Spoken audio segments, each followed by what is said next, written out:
What if I told you a simple piece of candy could change the course of history? The Berlin Airlift is one of the most extraordinary stories of resilience and humanity. In 1948, when the Soviets blockaded West Berlin, cutting off food and supplies, the Western Allies didn't fight back with weapons, they fought back with compassion. For nearly a year, planes delivered over 2.3 million tons of essentials to keep the city alive. But what makes this story truly unforgettable is Operation Little Vittles. It wasn't just about food, it was about hope. Pilots like Lieutenant Gail Halvorsen turned the skies into a beacon of kindness by dropping candy for the children of Berlin. It's a story how even the smallest gestures can have the biggest impact, and you won't want to miss it. I'm Bill Riccio, and enjoy the video.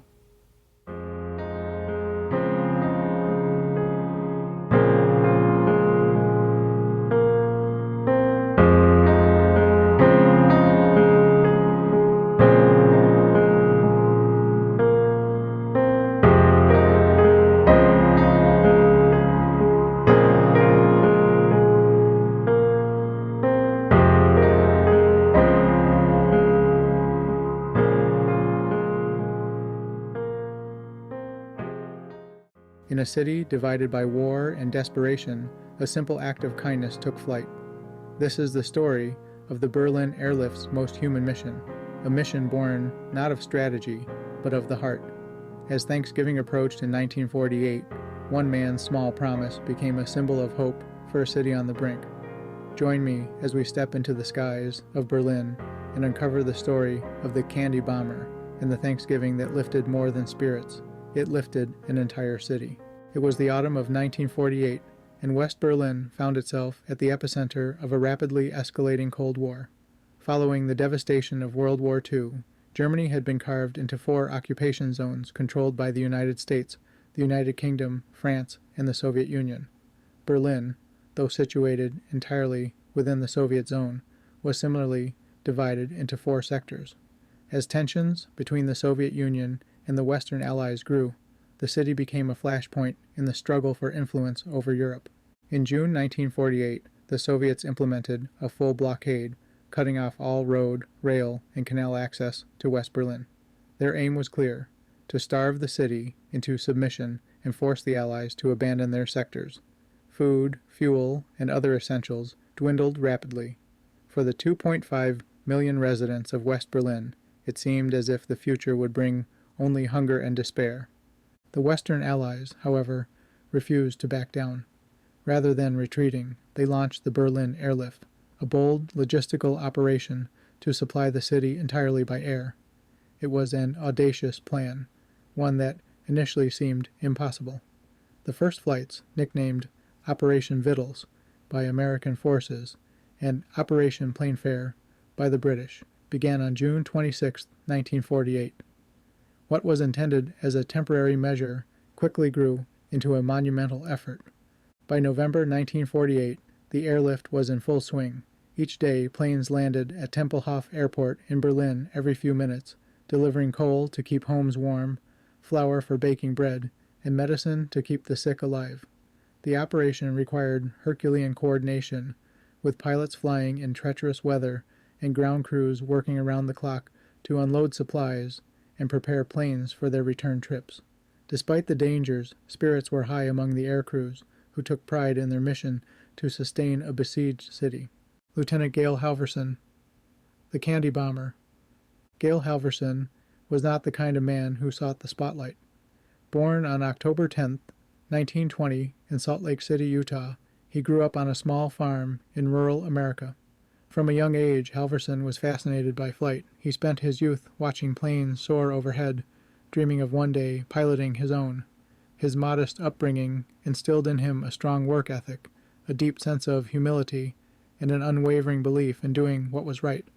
When World War II began, Halvorsen answered the call to serve his country. He became a pilot in the U.S. Army Air Corps, flying transport missions in the Pacific Theater. The war left its mark on him. He had witnessed the destruction wrought on cities, the suffering of civilians, and the heavy toll of conflict. These experiences shaped his determination to use his skills for good in the post-war years. In 1948, Halvorsen was stationed in Germany as part of the U.S. effort to counter Soviet aggression. It was there, in the midst of the Berlin Airlift, that his legacy was born. One day, while waiting for a cargo load to be prepared at Tempelhof Airport, Halvorsen wandered over to the airfield's perimeter. There, behind a chain-link fence, he saw a group of children watching the planes land. They weren't begging or shouting. They simply stood in awe, their eyes fixed on the skies. Their resilience and quiet gratitude struck a chord with him. Halvorsen reached into his pocket and found 2 sticks of gum. He passed them through the fence, watching as the children carefully divided the gum and even shared the wrappers to smell. Overwhelmed by their joy at such a small gesture, Halvorsen made a promise. He would return with more candy. "I'll wiggle my wings so you know it's me," he told them. True to his word, Halvorsen began fashioning tiny parachutes out of handkerchiefs and dropping chocolate and gum from his plane. His fellow pilots noticed and joined in, turning the small act of kindness into what became known as Operation Little Vittles. Word of Halvorsen's efforts reached the U.S., sparking an outpouring of support. Candy manufacturers, school children, and ordinary citizens donated tons of sweets, ensuring that every child in Berlin could experience a moment of joy amidst the hardship. Halvorsen's compassion went beyond the candy drops. He often visited Berlin hospitals to play with young patients and teach them how to blow bubbles.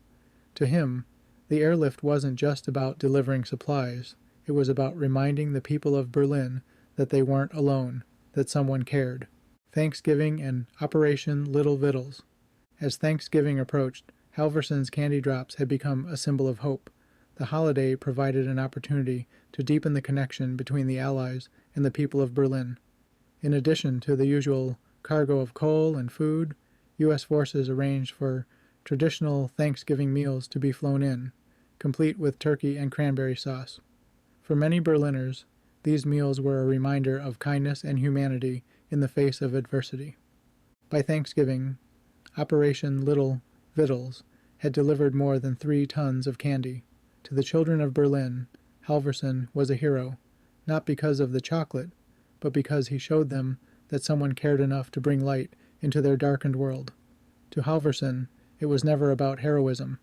As he would later say, it was a heck of a lot better to feed them than to kill them.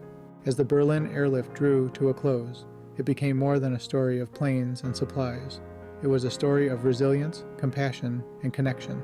The Thanksgiving of 1948, marked by meals of gratitude and candy drifting from the skies, symbolized something greater, the triumph of kindness over adversity, of humanity over division. Lieutenant Gail Halvorsen's simple act of kindness transcended its moment, reminding the world of the power of small gestures. His candy drops became more than parachutes of sweets. They were parachutes of hope. The candy bomber's legacy is etched not just in history books, but in the hearts of those he touched. In a divided world, the Berlin Airlift and the Thanksgiving within it proved that compassion can bridge even the widest chasms. As we look to the skies, let us remember that sometimes the greatest victories are not won by force, but by the strength of the human spirit.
And that's the story of the Berlin Airlift and the incredible impact of Operation Little Vittles.